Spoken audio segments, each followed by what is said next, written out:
천사의 아침 방문을 찾아오신 여러분을 환영합니다. 오늘도 아침 예배 말씀으로 믿음과 위로의 시간을 갖게 되길 바랍니다. 성도 여러분 안녕하세요. 오늘도 아침 예배에 찾아오신 모든 성도님들을 진심으로 환영합니다. 오늘부터 2부에 걸쳐서 에베소서의 말씀이 전해집니다. 오늘과 내일의 말씀을 통하여 하나님께서 택하신 백성들은 어떤 사람들이며 그 사람들은 어떤 삶을 살아가게 되는지 배우는 귀한 시간 되시길 간절히 바랍니다. 이제 기도하겠습니다. 하늘에 계신 아버지, 오늘도 하루를 선물해 주시고 말씀으로 인도해 주심에 감사드립니다. 오늘은 에베소서의 말씀을 묵상하려고 합니다. 말씀에 나타난 하나님의 사랑을 더욱 배우고 믿고 붙잡아 진리 안에서 자유를 얻을 수 있게 인도하여 주시옵소서. 창세전에 주님께서 택하신 백성들은 어떤 삶을 살아가야 하는지, 그리고 그 사람들의 특징은 무엇인지 정확히 배우는 시간 되게 인도하여 주시옵소서. 오늘 하루 주님과 동행하는 하루가 되길 간절히 바라오며 예수님의 이름으로 기도드립니다. 아멘. 성도 여러분 안녕하십니까? 오늘은 에베소서의 말씀으로 아침 묵상을 하려고 합니다. 에베소 1장 1절, 하나님의 뜻으로 말미암아 그리스도 예수의 사도된 바울은 에베소에 있는 성도들과 그리스도 예수 안에 신실한 자들에게 편지하노니. 자, 지금 바울은 신실한 자들이라고 그러면서 어떤 사람들이 신실하다고 했어요? 그리스도 안에 있는 자들, 그리스도 안에 있는 자들이 신실하다고 지금 정의를 하고 가는 것입니다. 성도 여러분, 그리스도 안에 있는 것이 중요한 것입니다. 그리스도 안에 있어야 신실한 것입니다. 자, 3절 가겠습니다. 에베소 1장 3절. 찬송하리로다 하나님 곧 우리 주 예수 그리스도의 아버지께서 그리스도 안에서 하늘에 속한 모든 신령한 복으로 우리에게 복 주시되. 자, 하늘에 속한 모든 신령한 복을 어디서 받는다고 했습니까? 그리스도 안에서. 지금 계속해서 그리스도 안이 나오는 것입니다. 이것은 참 놀라운 말씀입니다. 그리스도 안에 있는 것이 도대체 어떤 신앙이고 어떤 경험이길래 그리스도 안에 있으면은 모든 하늘에 속한 복을 받을 수 있다고 지금 바울이 말할까요? 자, 그래서 우리는 그리스도 안이 나오는 에베소 1장 3절의 말씀을 한번 좀 살펴볼 필요가 있는 것이죠. 저 에베소 1장 3절에 대한 바이블 커멘터리가 있습니다. 먼저 그것을 읽어보겠습니다. 그리스도 안이 무엇인가? 예수 그리스도를 믿는 자가 그 안에서 생활하고 거동하는 영역 혹은 매체로 지칭한다. 이 표현은, 그리스도 안이라는 표현은 주님과 그리스도인의 밀접한 연합을 강조한다. 그리스도인은 자신이 하는 모든 것을 주님과 연관시켜 행한다. 저는 이 바이블 커멘터리의 이 해석을 참 좋아합니다. 그리스도 안에서 생활하고 그리스도와 밀접한 연합을 이루는 것이 그리스도 안이라고 표현하고 있는 것입니다. 성도 여러분, 그리스도 안이라는 것은 내 마음만, 내 정신만 그리스도인이 아니라 내 생활과 내 움직이는 영역 자체가 그리스도 안에 들어가 있다 하는 뜻입니다. 다시 말해서 그리스도 안이라는 것은 내가 그리스도의 뜻 안에서 살아가고 있다는 의미가 되는 것입니다. 이 에베소서를 읽어보면요, 바울은 계속해서 그리스도 안, in Christ, 이 말을 계속해서 반복합니다. 자, 4절 보겠습니다. 에베소 1장 4절입니다. 곧 창세 전에, 이 세상이 창조되기 전에 그리스도 안에서 우리를 택하사, 이 세상이 창조되기도 전에 하나님께서 그리스도 안에서 우리를 선택했다는 것입니다. 우리로 사랑 안에서 그 앞에 거룩하고 흠이 없게 하시려고. 정말 놀라운 말씀 아닙니까? 누구든지 그리스도 안으로 들어가면 하나님의 택하심을 받는다는 것입니다. 이것이 창세 전에 세워진 하나님의 계획이라는 것입니다. 성도 여러분, 이것이 무슨 뜻일까요? 하나님께서 창세 전에 저와 여러분을 보셨다는 것입니다. 우리가 어둠 속에 살다가 그리스도 안에 들어갈 것을 보셨다는 것입니다. 언제요? 창세 전에. 그래서 우리를 창세 전에 택하셨다는 것입니다. 이것이 저와 여러분의 신분이고 정체성입니다. 하나님께서 창세 전에 우리가 그리스도 안에 들어갈 것을 보시고 택하셨다는 이 바울의 기별, 이 기별을 알면 우리 마음에 깊은 감동이 생기고 확신으로 들어가게 되는 것입니다. 이 지구에 수천 년 동안 수많은 수십억 명이 태어났다고 사라졌는데 하나님께서 정말 나같이 미미한 자를 그때 나를 보시고 내가 그리스도 안으로 들어가는 것을 간절한 마음으로 바라보시고 나를 선택하셨다는 그 말씀이 우리 마음에 얼마나 깊은 감동을 줍니까? 이 에베소서의 기별을 우리가 알면 알수록 우리는 흔들리지 않게 되는 것입니다. 자, 질문 드립니다. 바울은 하나님께서 우리를 택하셔서 우리를 사랑 안에서 거룩하고 흠없는 성도로 양육하신다고 했는데 거룩하고 흠없는 성도가 어떤 성도입니까? 자, 오늘날 교회에서 우리가 거룩하고 흠없는 성도가 되어야 됩니다 하면 이렇게 아주 두려워하죠. 알러지 반응을 일으킵니다. 그게 아니에요. 성경은 이 표현이 계속해서 나오는 것입니다. 그래서 정확하게 알아야 돼요. 이것은 우리가 4가지로 표현해 줄 수 있는 것입니다. 4가지. 첫째, 흠없고 거룩한 성도는 첫째, 그리스도 안에 있는 성도가 거룩하고 흠없는 성도입니다. 둘째, 하나님의 뜻 안에서 살아가는 성도를 말하는 것입니다. 셋째, 하나님의 말씀과 성령께서 우리 마음에 호소하시고 인도할 때 따라가는 성도. 이들이 거룩하고 흠없는 성도라고 말하는 것입니다. 넷째, 하나님께 대적하지 않는 성도입니다. 하나님과 동행하는 것입니다. 성도 여러분, 우리가 마땅히 이렇게 살아야 되지 않겠어요? 이것은 당연한 그리스도인의 삶입니다. 자, 질문을 드리죠. 하나님께서 창세 전에 그리스도 안으로 들어올 우리를 택하셨다는 사실을 사탄도 알까요? 하는 질문입니다. 사탄도 알죠? 예, 사탄도 압니다. 사탄이 가만히 있겠습니까? 또 방해 놓겠죠. 그저 따라다니면서 방해 놓는 게 사탄입니다. 사탄은 하나님께서 창세 전에 그리스도 안으로 들어오는 성도들을 택하셨다는 이 진리를 무너뜨리기 위해서 최선을 다합니다. 어떻게 노력할까요? 사탄의 노력하는 방법. 사탄은 이렇게 합니다. 사탄은 하나님께서 너를 택하신 게 아니라 우연히 이렇게 된 거야. 이렇게 얘기해요. 너는 우연히 그리스도인이 된 거야. 너는 운 좋게 어쩌다 보니까 진리를 받게 된 거야. 이렇게 말하는 것이 사탄입니다. 그래서 마음의 확신과 감동을 다 제거해버리는 것이죠.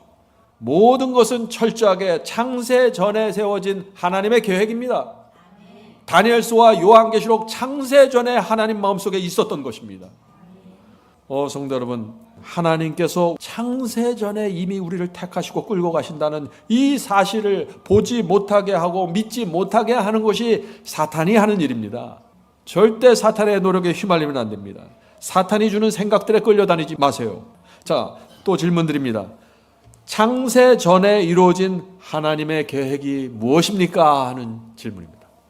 하나님의 계획은 창세 전부터 이것입니다.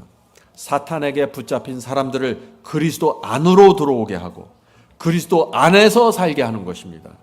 그리스도 안으로 들어온 사람들을 반드시 양육시켜서 구원하셔서 하늘로 데려간다는 것이 하나님의 작정입니다.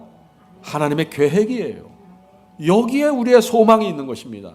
하나님께서 다 끌어가는 것입니다. 성도 여러분, 잊지 마세요. 우리는 창세 전에 택함 받은 백성입니다.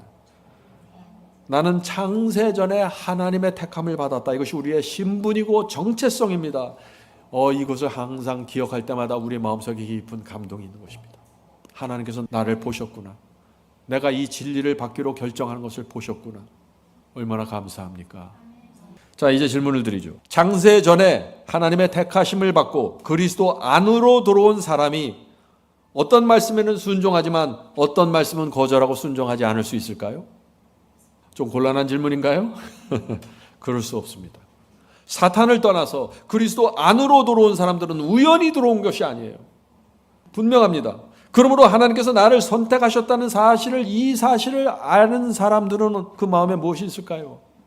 뜨거운 감격이 있고 감사가 있고 기쁨이 있고 충성이 있는 것입니다. 그래서 주여 말씀만 하옵소서. Here I am. 내가 여기 있습니다. 이렇게 말하는 것입니다. 이것이 우리의 신앙의 정체성이 되어야 된다는 것이죠. 성도 여러분, 하나님께서 저와 여러분의 인생을 인도하실까요? 우리를 책임지실까요? 당연하죠. 하나님께서 택하셨는데 어떻게 책임을 안 질 수가 있겠어요? 반드시 책임을 지십니다. 그래서 주께서 뭐라고 말씀하셨나요? 너희는 먹고 마시고 입는 이런 문제 기도도 하지 마. 그건 이방인들이 하는 기도야. 공중에 나는 새도 내가 책임지고 들풀도 내가 돌보는데 하물며 너희 일까 보냐. 네. 이것이 하나님의 마음입니다. 성도 여러분, 지금 지구에 수십억 명의 인구가 있는데 하나님께서 창세전에 우리를 보셨다는 것입니다. 뭘 보셨어요? 우리가 진리를 만났을 때 그것을 붙잡는 것을 보셨다는 것입니다. 예수 그리스도의 사랑을 보면서 우리가 그리스도 안으로 들어올 것을 보셨다는 것입니다. 십자가 앞에 굴복할 것을 보셨어요. 그래서 창세전에 우리를 선택하신 것입니다. 하나님의 선택은 틀림없습니다. 하나님의 그 택함 받은 우리가 어떻게 살아야 할까요? 그리스도 안에서 살아야 된다는 것입니다. 그리스도 밖으로 나가면 절대 안 된다는 것이에요. 많은 사람들이 이렇게 생각해요. 하나님께서 십자가에서 계속해서 용서하시니까 오늘은 그리스도 안에 있다가 내일은 그리스도 밖에 나가야지, 들락날락 해야지. 아니에요. 그것은 창세전에 이루어진 하나님의 택함을 이해하지 못하는 것이에요. 그 하나님의 마음과 그 하나님의 작정을 이해하지 못하는 것입니다. 그럴 수가 없는 것이죠. 성도 여러분, 이 세상이 저절로 우연히 생겼나요? 아닙니다. 하나님의 계획에 따라서 생긴 것입니다. 우리가 저절로 우연히 이 세상에 태어난 것입니까? 아니죠. 하나님의 계획 속에서 태어난 것입니다. 우리가 하나님의 완전한 계획 속에서 태어났다는 사실을 우리가 믿으면 우리 마음이 어떻게 될까요? 주께서 주시는 진리를 온 마음으로 받게 되는 것입니다. 그리고 그때 하나님의 택함이 이루어지는 것입니다. 내가 너를 붙잡고 끝까지 갈 거야. 넌 그리스도 안에 있어. 이것이 초대교회 에베소 교회에게 주신 바울의 기별이었습니다. 너희는 흔들리지 마. 로마 황제가 무슨 짓을 하든 너희는 하나님께서 창세전에 보신 물이고 확신 속에서 택함을 받았고 끝까지 가야 돼. 이 에베소 교회 교인들이 얼마나 기쁨으로 충만했을까요? 자, 질문 드립니다. 창세전에 이루어진 이 하나님의 예정과 택하심에 대한 두 가지 극단적인 모습이 있어요. 참 안타깝죠? 창세전에 이루어진 하나님의 예정과 택하심에 대한 오해가 있는 것입니다. 그것이 무엇일까요? 자, 첫 번째 오해와 첫 번째 극단은 이것입니다. 어떤 분들은 말이죠, 그리스도 안에 거하지도 않으면서 주님의 뜻대로 살지도 않으면서 좁은 길을 가지도 않으면서 나는 창세전에 하나님의 예정과 택하심을 받았어. 바울이 그렇게 말했단 말이야. 자꾸 이 말을 하는 거예요. 저는 정말 그런 분들 볼 때 참 답답해요. 참 생각 없이 들떠 있어요. 그런데 그 반대편에 또 한 무리가 있어요. 두 번째 오해가 있는 것입니다. 그건 뭐냐면은 어떤 분들은 분명한 진리를 받았습니다. 그리스도 안에 들어갔어요. 그런데 조금만 낙담이 되면 나는 하나님의 예정을 받지 못했을 거야. 난 택함도 받지 못해서 자꾸 쳐져버리는 것입니다. 성도 여러분, 하나님께서 창세전에 우리를 보셨습니다. 하나님은 전지전능하시고 완전한 분이기 때문에 보시면 보는 거예요. 택하셨습니다. 그래서 이 말씀은 엄청난 진리입니다. 하나님의 이 택하심을, 그 보았음을 믿고 전진합시다. 그것이 신앙입니다. 바울의 말을 믿어야 돼요. 자, 질문 드립니다. 성도들을 향한 이 사탄의 공격이 어떻게 이루어질까요?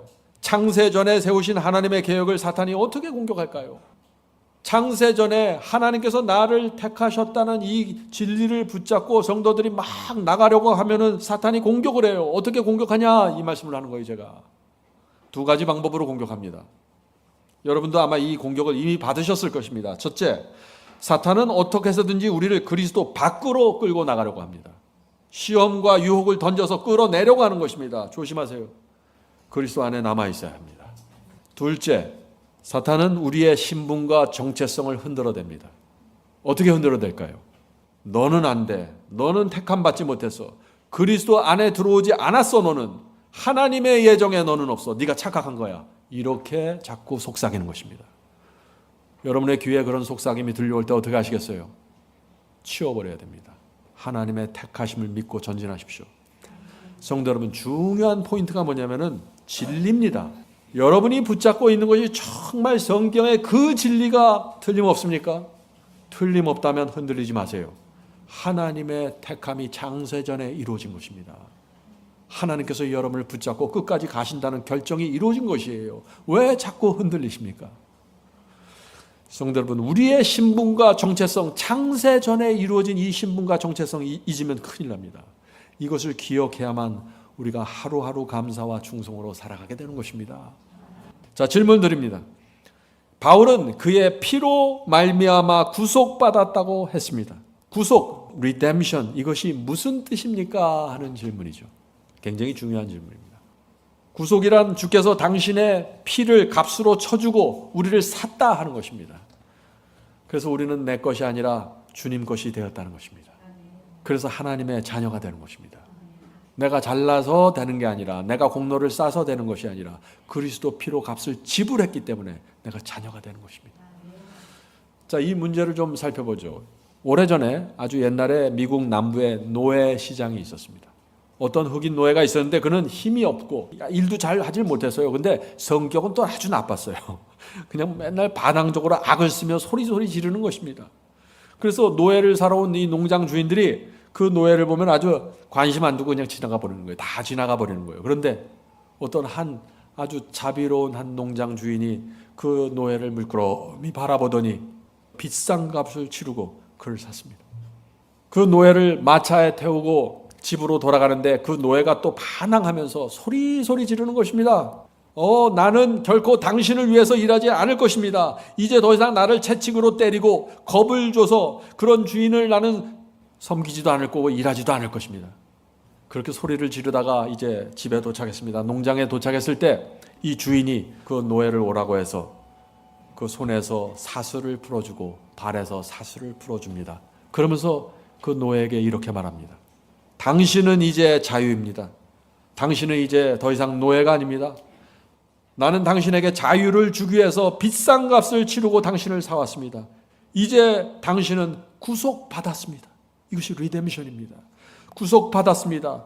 그러나 당신이 원하면 나와 함께 이 집에서 살 수도 있고 여기를 떠날 수도 있습니다. 당신의 자유 의지대로 선택하십시오. 이 노예가 어떤 선택을 했을까요? 놀라운 일이 생겼어요. 그렇게 반항하고 농장 주인이라면 아주 입에 거품을 불던 이 노예가 주인 앞에 무릎을 꿇고 이렇게 말하는 것입니다. 주인님, 저는 일도 못하고 힘도 없지만 이제부터 주인님을 평생 섬기겠습니다. 저는 채찍이 무서워서 일하는 것이 아니라 주인님의 자비와 은혜 때문에 일합니다. 제 뼈가 부서질 때까지 주인님을 섬기고 싶습니다. 부디 저를 받아주시옵소서. 성도 여러분, 이것이 구속, 리뎀션입니다. 이것이 은혜로 구원받는 사람의 모습입니다. 아무도 우리를 강요하지 않습니다. 우리는 지옥이 무서워서 순종하는 것도 아닙니다. 우리는 천국의 그 다이아몬드나 금이 보고 싶어서 가는 것도 아니에요. 우리가 주님을 믿는 것은 주님께서 당신의 보혈로 아무런 가치 없는 나를 구속해 주셨기 때문에 그 은혜에 감사해서 헌신하고 이 한 몸을 주 앞에 바치는 것입니다. 이것이 창세전에 하나님께서 우리를 선택하신 이유입니다. 이제 기도하겠습니다. 하늘에 계신 아버지, 주님의 은혜와 구속을 감사드립니다. 잊지 않게 도와주시옵소서. 하나님께서 창세전에 저희를 구원하시기로 예정해 주셔서 감사드립니다. 주여, 하나님께서 예정해 놓으신 그 길을 저희가 걸어가게 도와주시옵소서. 혹시 넘어지고 쓰러질 때마다 주님의 사랑과 자비를 바라보게 하시고 다시 일어설 수 있도록 붙잡아 주시옵소서. 오늘 하루도 주님께 온전히 맡깁니다. 주님을 의지하고 살기 원하오니 인도해 주시옵소서. 오늘 예배에 참여한 성도들과 함께 해주시고 그 가정과 식솔들을 돌봐 주시고 의의 길로 인도해 주시옵소서. 이 모든 말씀 예수 그리스도의 이름으로 간절히 기도드립니다. 아멘. 성도 여러분, 마지막 사명에서는 아침 예배 채널을 유튜브에서 별도로 운영하고 있습니다. 아침 예배 채널에서는 매일 새벽 4시에 예배 영상이 올려지고 있으며 특별히 아침 9시에 예배가 진행됩니다. 아침 9시 예배가 아침 예배 채널의 독특한 특징입니다. 원하시는 분들은 유튜브에서 아침 예배 채널을 별도로 구독 신청하여 주시면 저희와 함께 아침마다 예배 드릴 수 있습니다. 매일 아침마다 하나님의 말씀으로 저희 모두가 주 앞에 나와 예배 드리는 신앙으로 함께 나가게 되길 간절히 바랍니다. 감사합니다.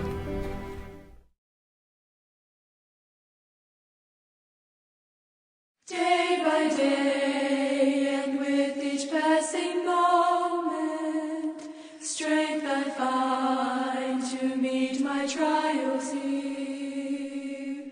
Trusting in my Father's wise bestowment, I've no cause for worry or for fear.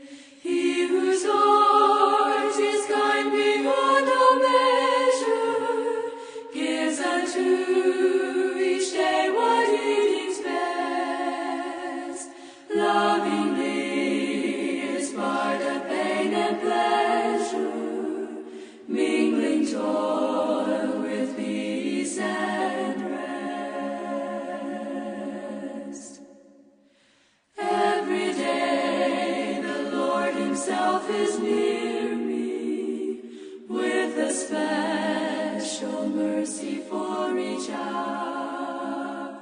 All my cares he wants to bear to cheer me, he whose name is Counselor and Power. The protection of his child and treasure is a charge that on himself he laid. As your days, your strength shall be in measure. This the pledge to me he made. Help me then in every tribulation, so to trust thy promises, O Lord, that I lose not face sweet consolation.